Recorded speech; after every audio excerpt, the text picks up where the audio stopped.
escola do mundo, onde eu posso ensinar e aprender. A palavra da sabedoria é a nossa EBD. Deus é o nosso diretor, o Espírito Santo nosso professor. A Bíblia é a cartilha que ensina o caminho, a verdade e a vida. Deus é o nosso diretor, o Espírito Santo nosso professor.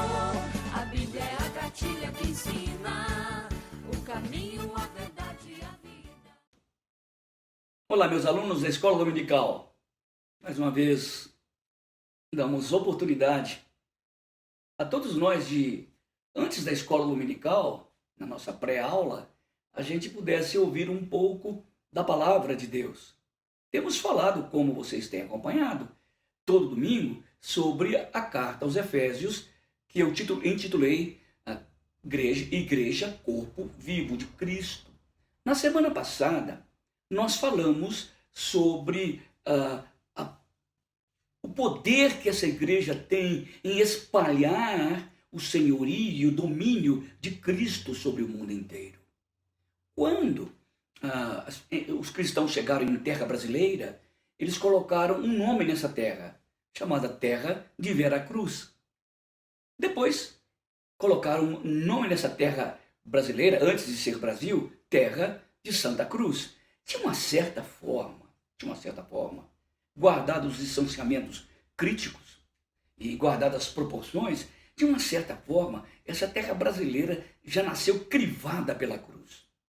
Embora a situação político-cultural da época, religiosa, era muito diferente. A religião era muito mais estatal, não é? A religião do Estado, a religião nacional, um monte de coisa. Mas, de qualquer forma, tirando todos esses entraves da vida religiosa daquela época, queremos dizer que, de uma certa forma, este país foi encravado com a cruz. E não é à toa que no céu da nossa pátria há uma coisa interessante que nós chamamos de Cruzeiro do Sul. Repare, que é uma cruz. É interessante. Então somos eminentemente, historicamente, geograficamente, em termos até de satélite, nós somos também um pouco cristãos. Mas Paulo continua dizendo, eu falei domingo passado sobre este poder que a igreja tem de espalhar o senhorio, o nome, a glória de Jesus para o mundo inteiro. Poxa, Cícero, que coisa vitoriosa, apoteótica, de verdade. E Paulo, durante todo o capítulo 1, se você ler atentamente, você vai perceber o pensamento de Paulo, onde Deus criou a igreja, como ele trouxe a igreja como ele edificou a igreja na terra através do Filho, como ele envia o Espírito, não é? E, no entanto, agora ele diz aqui no capítulo 2, ele vos deu vida, estando vós mortos nos vossos delitos e pecados. Ele, logo depois, olha, a igreja na apoteose, na glória, de repente Paulo vira a página e diz, ele vos deu vida, estando vós mortos nos vossos delitos e pecados. Paulo estava dizendo isso para que a igreja pudesse se ver a si mesma, não como gloriosa pelo seu poder, não como poderosa pela sua própria força, pelo seu próprio pensamento. Não. Olha onde vocês estavam.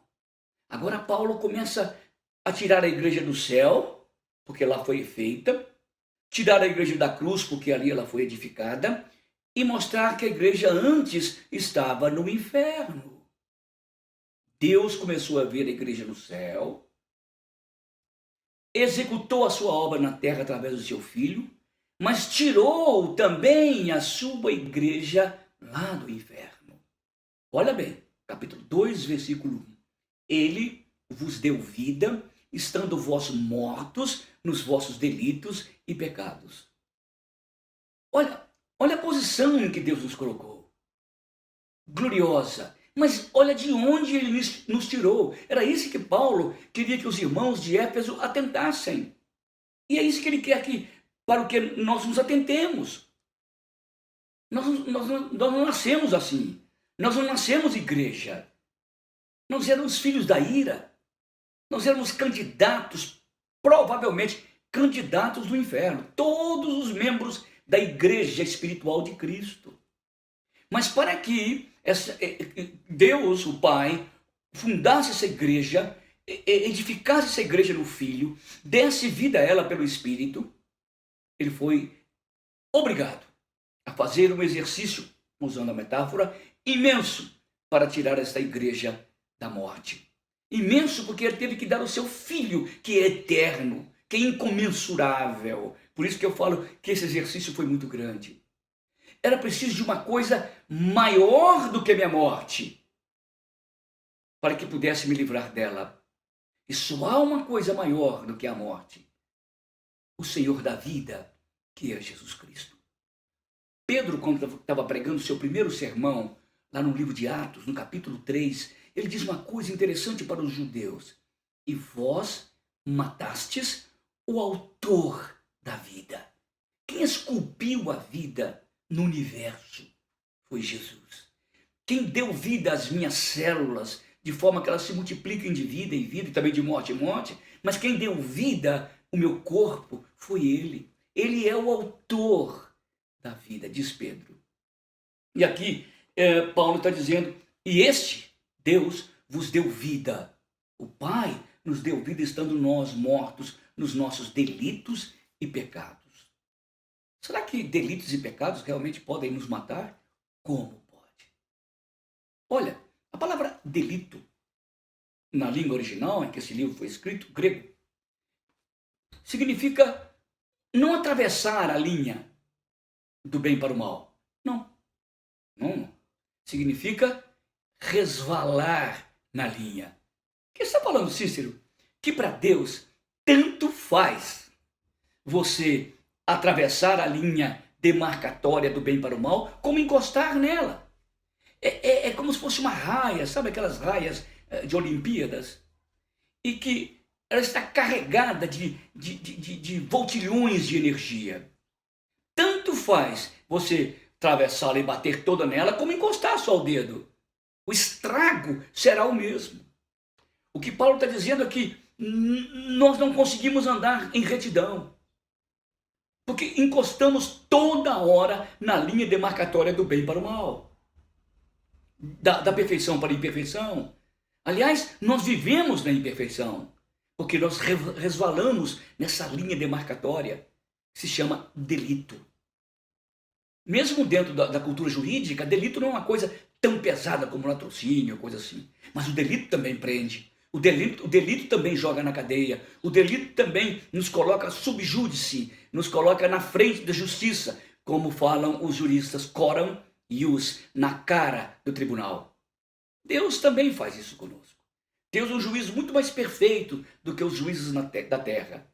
Os juízes da terra, por mais boa intenção que têm, eles já vão com um pressuposto para uma sentença. Deus não tem pressuposto. Ele vai livre. Ele vai como ele é. E quando ele olha o homem, ele olha sem pressuposto. Como ele é.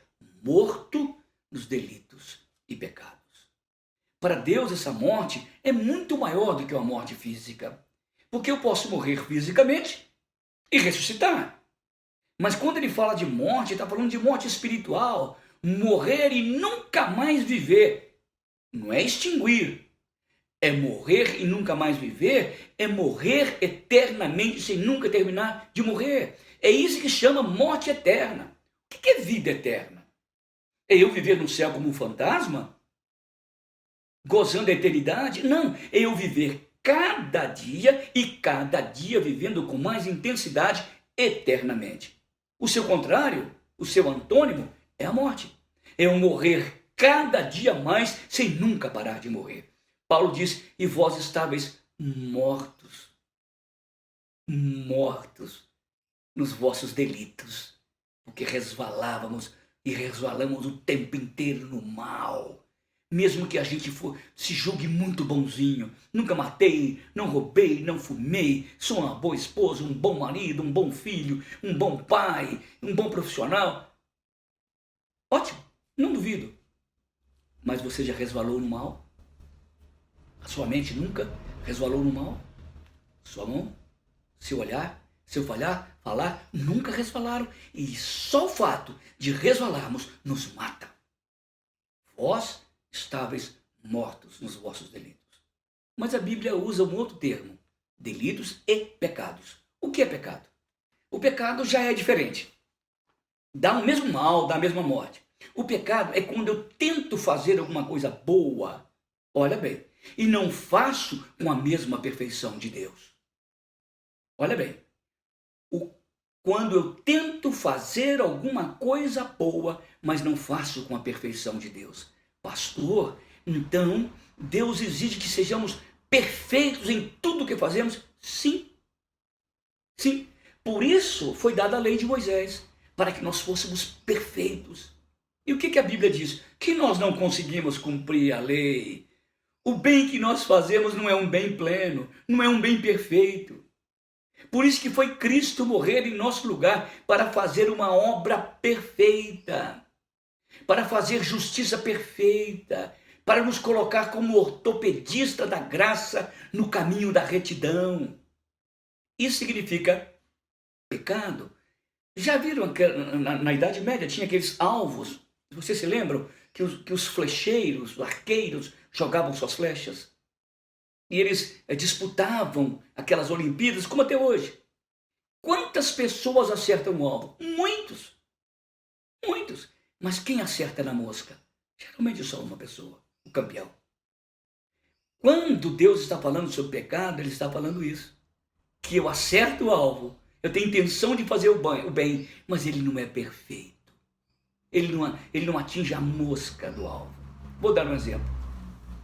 Eu sou pai, sou avô, e tenho muito prazer em ser isso.